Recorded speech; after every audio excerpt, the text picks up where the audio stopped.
Good afternoon বন্ধুরা, কেমন আছো তোমরা সবাই? আশা করছি তোমরা সকলে খুব ভালো আছো। তোমাদের আশীর্বাদে আমরাও কিন্তু বেশ আছি। আজকের ব্লগটা বিকালবেলার থেকেই স্টার্ট করলাম। এখন ঘড়িতে বাজে ওই 4টে নাগাদ।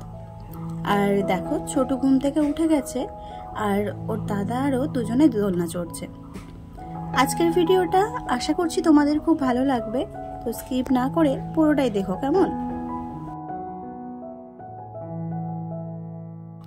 এই মানি প্ল্যান্ট গাছটা লাগিয়েছিলাম যখন এই দুটো পাতা ছিল, আর দেখতে দেখতে কতটাই বড় হয়ে গেছে।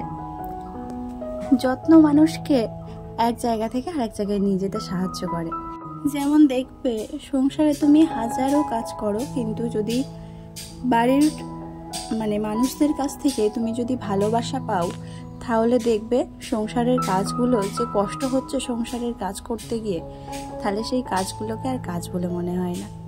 এটাও তোমার জীবনের একটা অংশ। ছেলেরা দুজনে খেলা করছে বাইরে, আর সেই ফাঁকে আমি বিকালের কাজগুলো সেরে নেব। প্রথমে শোকেসটা গোছালাম। শোকেসের ভিতরটা একটু অগোছালো হয়ে গেছিল, তাই ওটা গুছিয়ে নিলাম। তারপরে মাথাটা চুলটা বেঁধে নিলাম, মাথাটা আঁচড়ে। এই গরমে যদি চুল ছেড়ে রেখে কাজ করার কথা ভাবি, কি বলবো, যেন বেচুলির বস্তা মাথার উপর নিয়ে ঘুরে বেড়াচ্ছি, এরকম একটা ব্যাপার। তাই চুলটা আমি যতক্ষণ পারি আমি বেঁধে রাখি। ঠান্ডা হোক বা গরম হোক, আমার চুল সবসময়ই বাঁধা থাকে।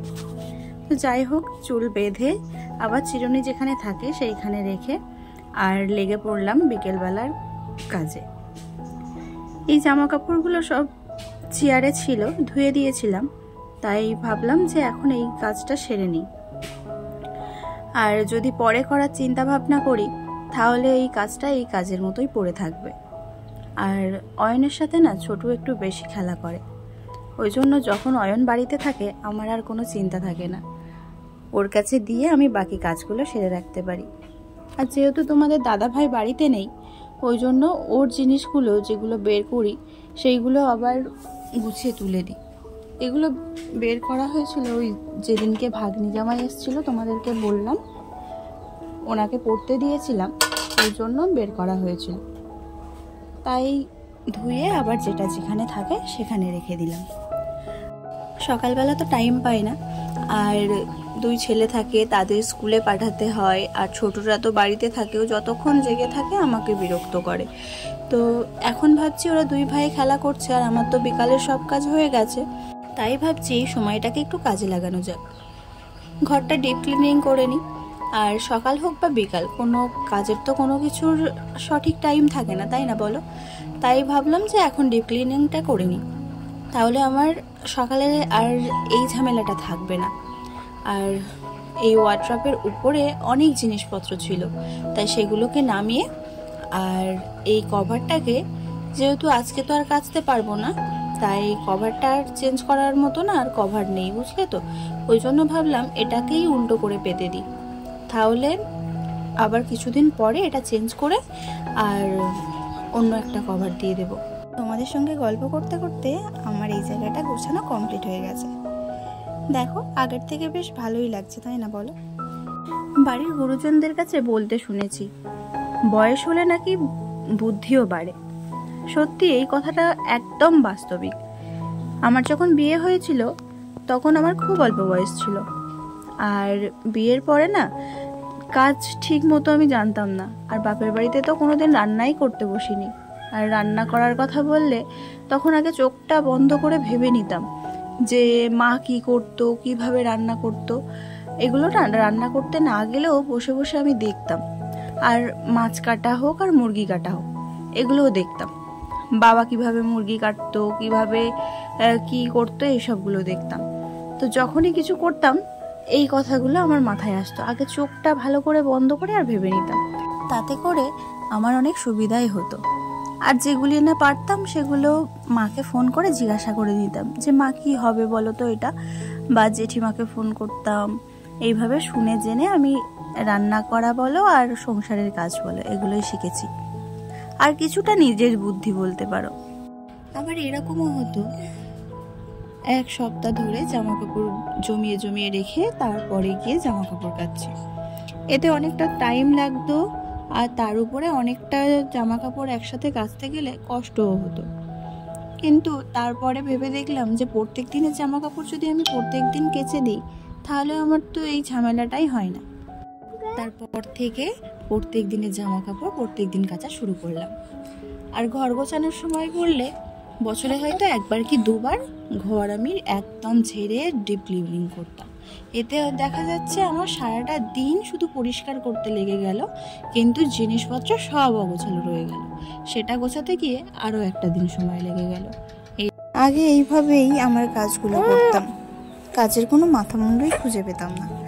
তারপর যখন আস্তে আস্তে 2 ছেলে হলো, তারপর ভাবলাম যে এইভাবে কাজ করলে তো আমার সারাটা দিন চলে যাবে কাজের পিছনে, আর 2 ছেলের পিছনে আমি টাইম দিতে পারবো না। তাই আমি আমার রুলসটা একটু চেঞ্জ করলাম, আর একটা খাতায় ভালোভাবে লিখে নিলাম যে কোনটার পরে কোন কাজটা করতে হবে আর কি করতে হবে। এইভাবে আমি কাজ করতে শিখলাম। তো যাই হোক, দেখো তোমাদের সাথে আজকে আমি অনেকটাই গল্প করে ফেললাম। আর কি বলো তো বন্ধুরা, আস্তে আস্তে না তোমরা একটা আমার পরিবারের মতো হয়ে গেছো, যে কোনো কথা না বললেই যেন আমার ঠিক মানে পোষায় না বলতে পারো। তো দেখো আমার ঘর বাড়ি কিন্তু গোছানো হয়ে গেছে, শোকেসটাও গোছানো হয়ে গেছে, আর এই টিভিটাও মুছলাম। আজ কারেন্টটাও চলে গেছিলো জানো তো টিভিটা মোছার সময়। আর দেখো আমার ঘরটা কেমন লাগছে। আর যেহেতু জানালাগুলো সব বন্ধ হয়ে আছে, একটাই জানালা, তাই একটু ঘরটা অন্ধকার অন্ধকার ভাব। তাহলেও যতটা পারি গুছিয়ে রাখার চেষ্টা করি।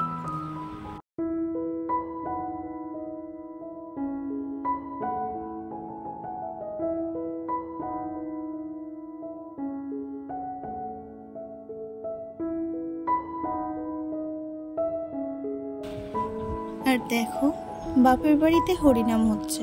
এবছর না ছেলের পরীক্ষা পড়ে গেছে গো, ওই জন্য যেতে পারিনি। আর এই হরিনামের সময় আমাদের বাপের বাড়ির ওখানে যত মেয়ে জামাই আছে সবাই যায় দেখো। আর হরিনামটা এতটা সুন্দর হচ্ছে যে তোমাদের সাথে শেয়ার না করে থাকতেই পারলাম না। খুব সুন্দর হচ্ছে। আমি কোনো আওয়াজ দিলাম না, মানে সাউন্ডটা মিউট করে রাখলাম।